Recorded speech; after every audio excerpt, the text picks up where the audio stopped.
Miss Ambassador, what are the factors that have brought closer the two countries recently? I think the challenges that we all face with the situation in the Middle East being very unstable, first and foremost combating terrorism. This is one of the major challenges that Israel faces today, and I think that Greece also sees itself as being sort of influenced by terrorism that takes place in the Middle East. So that's definitely an area that brings us very close to each other. This is on the practical issue. Then stability in the region is also very crucial for us and for you. And this brings us together again.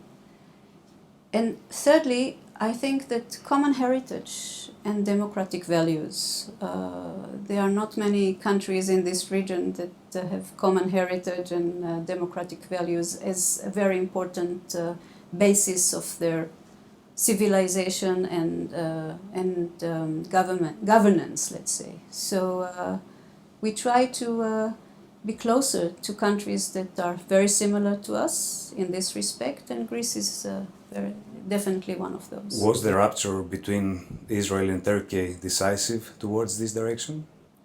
It might have been in the beginning, but definitely now, after 5 years of a very warm and strong relationship that we established between our two countries, I think the Turkish factor is no longer there.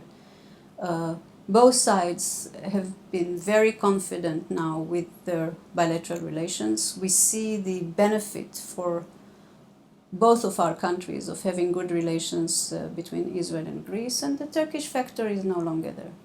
How do you evaluate the recent Turkish actions in the exclusive economic zone of Cyprus, and what is Israel's stance in view of the latest developments? This is something that is sometimes very difficult to analyze. What is the Turkish wish, or what is the Turkish policy vis-a-vis the Aegean Sea, and why does it do whatever it does at the moment? It's not the first time, by the way. If you recall, 3 years ago there were also seismic investigations that the Turkish companies or vessels were doing in the Aegean area, exactly in the same area. Why is it now? I think nobody can really give a very good answer. Maybe only Ankara can give a very good reply to that. We have mentioned this when our foreign minister was very recently in Nicosia, that Israel views these illegal actions in the EEZ area of Cyprus as unacceptable, and that we would like to see these violations cease. So this was the strong political message that our foreign minister said when he was in Nicosia a week ago. How likely is Greece to become a natural gas transmission hub from Israel to the European market, and in which way? When Israel discovered natural gas, which was 5 years ago, we started, actually Greece was the first country that approached us, and we sat together and thought how Israeli gas can be exported to Greece, and from Greece to other European countries.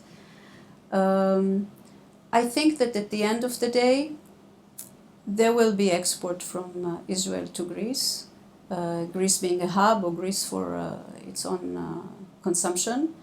But we still need to look at the possibilities in depth. There will probably be a better way of doing it than connecting Israel and Greece in a pipeline, which is a very difficult engineering project and very costly, and I don't see a lot of companies these days that would be willing to put so much money into such a project. But nevertheless, there are other options of exports either through LNG facilities, floating LNG facilities, compressed natural gas, pipeline connecting the Israeli fields to Cyprus and from Cyprus to Greece. So there are numerous options to explore, and I'm sure that in the next few years the picture will be clearer than it is now. Is there substantial interest of Israeli companies for the process of exploration and exploitation of deposits in Greece? Does Israel see dynamics in this area? There are definitely. We also brought it to their attention that there are interesting opportunities here in the western part of Greece, in the new fields.